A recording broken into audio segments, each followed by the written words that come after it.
Are you intimidated by the idea of doing your own scripting for the game you want to build? Scripting can be easy. You just need to start small and build up on your scripting skills over time. In this video, we are going to go over a simple script that will get you on the path to becoming a scripting pro. All right, let's get into the scripting. So for our first script, what we're going to do is we're going to add a part to the workspace. So let's go over and click on Part and click on Block. So let's going to add a block.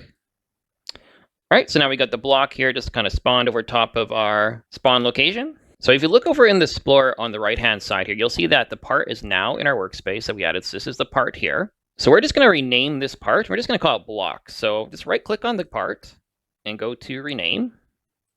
And we'll just click type in block. All right, so now that part has a name block. So what we're going to do now is add a script to this block. So we go to the block, you'll see right next to it's going to get, you're hovering your mouse for there, you get this little plus icon, so we're going to click on that. And then you can type in script, or you can just select it from the list. So I'm going to just type in SC just to narrow it down to things with SC, so that script at the top list there. So I click on that. So now this is our first script. We have this script added to the block.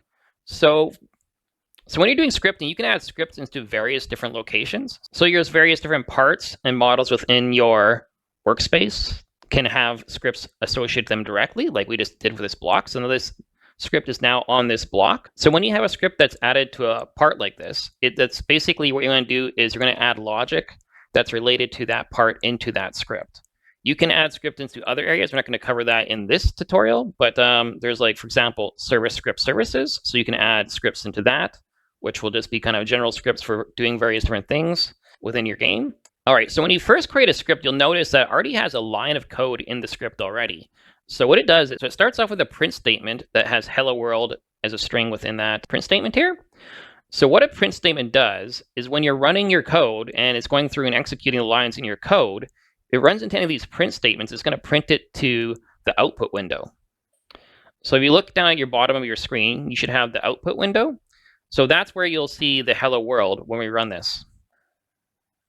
All right, so I just cleared the output here, and I'm going to actually run the game here, and we should see this print hello world will appear in the output window.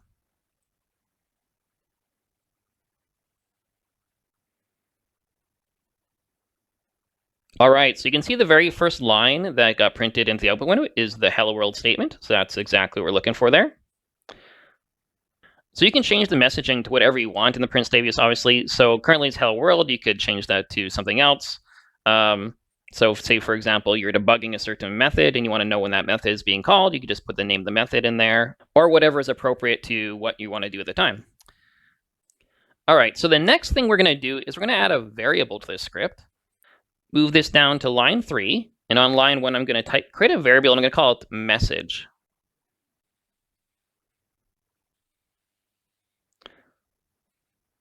Okay, so we're going to make this variable message equal to a string. So a string is anything in these double quotes here. And we're going to put in the message, this is MassFaction.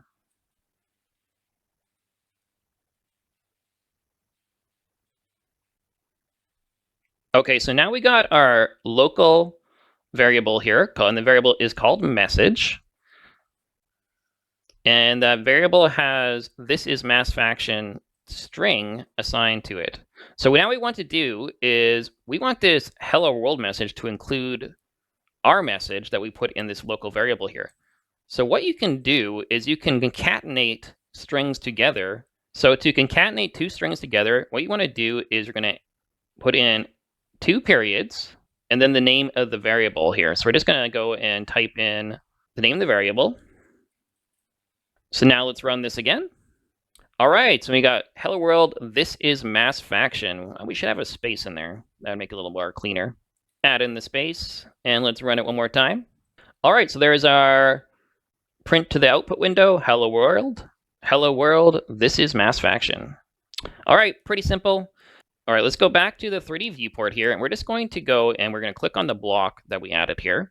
We're going to go over and look at the properties for the block. So in the filter, you can just type in size. All right, and you'll see your size here. So this is the size property for the block. And you can see that there's a size for the X, the Y, and the Z. You have 3 different dimensions to the block that you can set. So you could just change that here and set that directly in the properties window, but we don't want to do that. We want to do this in the script. So you want to change the size of this block in the script. So we're going to go into the script, double click on the script to open it up again. Okay, so within the script, to access the properties of the block itself that we want to change, we're just going to start by typing in script. You want to make sure it's lowercase s, because it is case sensitive. So you want to have a lowercase s, so script. And then you're just going to hit the period. And then you'll want to have parent after the period. So it's script.parent. So we go over and look at our Explorer again. So we have the script, and the parent of the script is the block itself that the script is added on. So we go script.parent.size. So we want to change the size of the block. And to change the size of the block, you have to assign a new vector 3 to the size. So vector 3 in Roblox is a data type that stores 3 numbers, the X, Y, and Z, and we're going to use that for the dimensions of the block. So think it as a 3D coordinate or measurement type object. Right? So we have a vector3.new, and they have 10, 10, 10. So this is, the first one here is for the X. The second one is going to be for the Y, and the third one is for the Z. So this is going to be a cube, 10 by 10 by 10. Okay, let's run the game. Let's see what it looks like. All right, so there's our 10 by 10 block. So the size is now 10 by 10, and that was all done within the script itself. Okay, since now we set the size of our block to the 10 by 10 by 10 cube, when we started the game, it was right over top of our spawn zone and kind of taking up a lot of space there and kind of covering up our avatar when we started that one. So we don't want that. So we want to have the script set the position of the cube so it's in front of us and not on top of the spawn zone. So we're going to do that now. So let's go back into the script, and we're going to enter a new line of code that's going to set the position of the cube. So let's start by typing in script, then dot parent again, and then dot position. And just like the size, we can also set a position with a vector 3. So we'll do that, equals, and we want to have the cube in front of us. So that's going to be, we go back and kind of look at our world here. So this is the spawn location, the cube, and we had this cube resized with 10 by 10 right on top of that. So in front of us is right in this position here. So if you look at here, this is where we have the axes. You can have the Z, C's on the blue, the Y is the green there, and the X is the red. So the X is going this way, Z is going this way, and the Y is the up and the down. So you want to position the cube a little in front of us on the Z axis.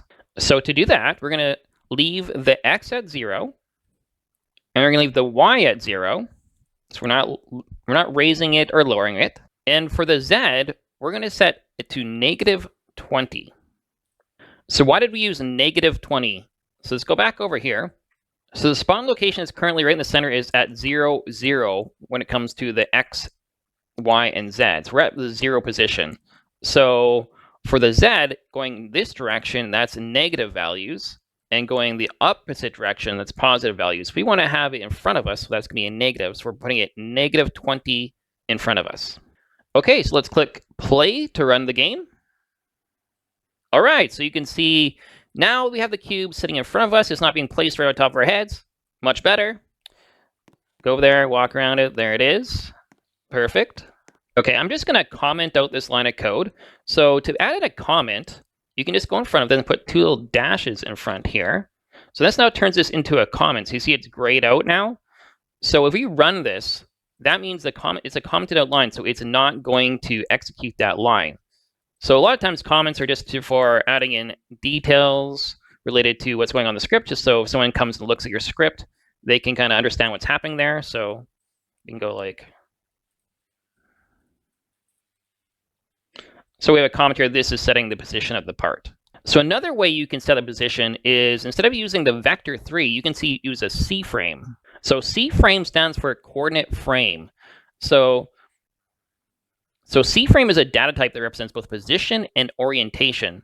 So with the C-frame, we can move it to a specific position, but we can also change its orientation. So for example, we can rotate it by 45 degrees or 90 degrees, whatever we want to do there. Okay, so let's try using C-frame to now set the position of this cube. So start with script dot parent dot C-frame equals, we'll use the same positioning as we did for the other positioning with the -20.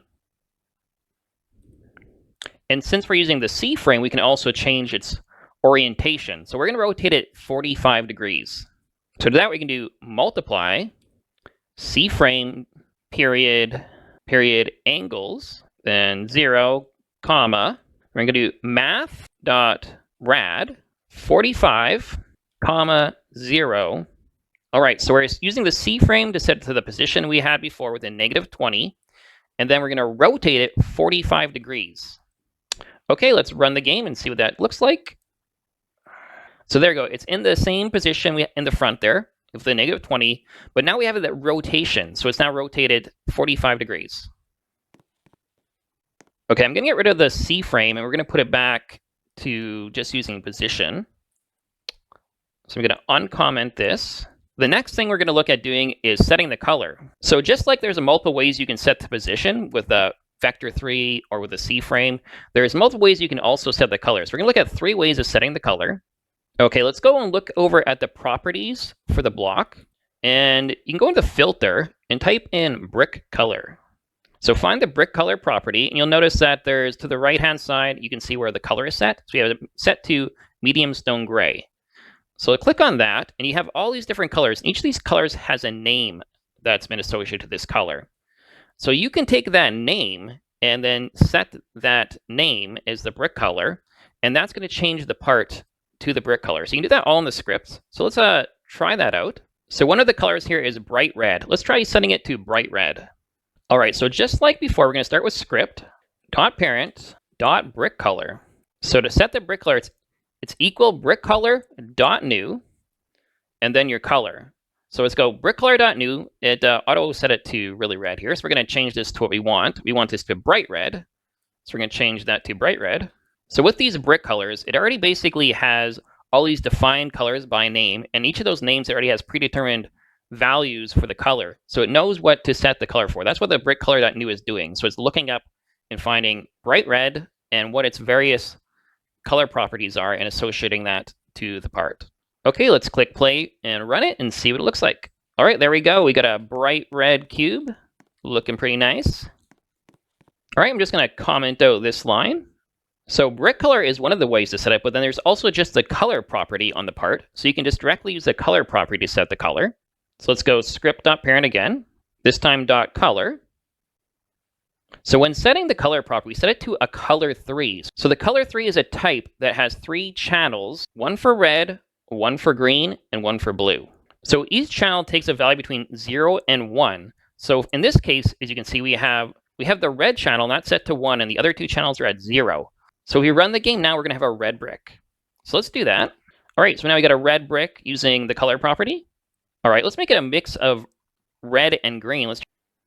Okay, so I changed it to 0.5 on the red and 0.5 on the green channel. Let's take a look and see what the color looks like now. There we go. That's a mix of the 0.5 red and the 0.5 green. Okay, so another way you can set the color is you can use a color 3 instead of color 3.new, we're going to go color 3.from RGB. So when using the from RGB, instead of 0 to 1, the value is 0 to 255.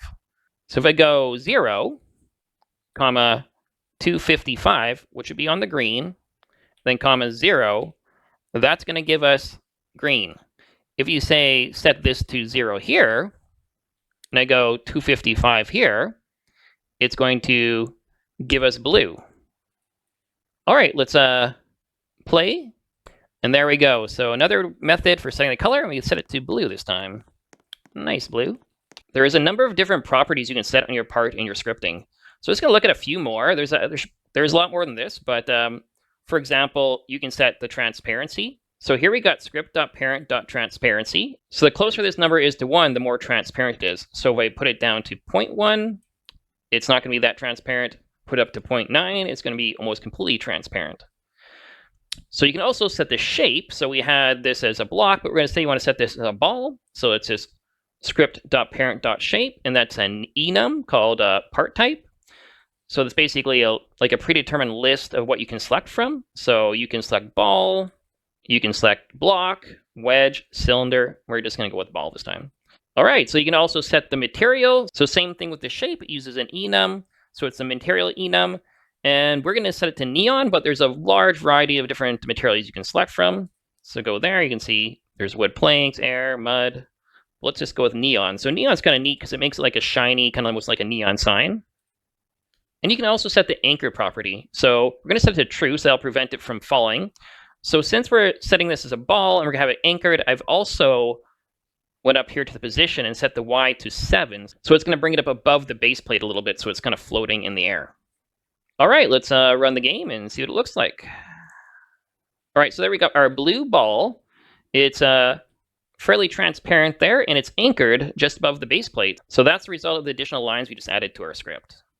Okay, so I'm going to end the video here. So we covered quite a bit. So I think it's probably good just to kind of go over what we covered, play around with the different things, try setting some various different properties, try some different materials, just play around things. That's really how you learn, is just by playing around with things. So make sure you subscribe, because we're going to be putting another video out on scripting fairly soon, which will go into a little more depth on some various different things in scripting. We're going to cover some conditional statements, we'll cover some looping and some vents, and we'll keep on getting deeper and deeper into the scripting, and we'll start to cover more complex topics in future videos. All right, thanks for watching.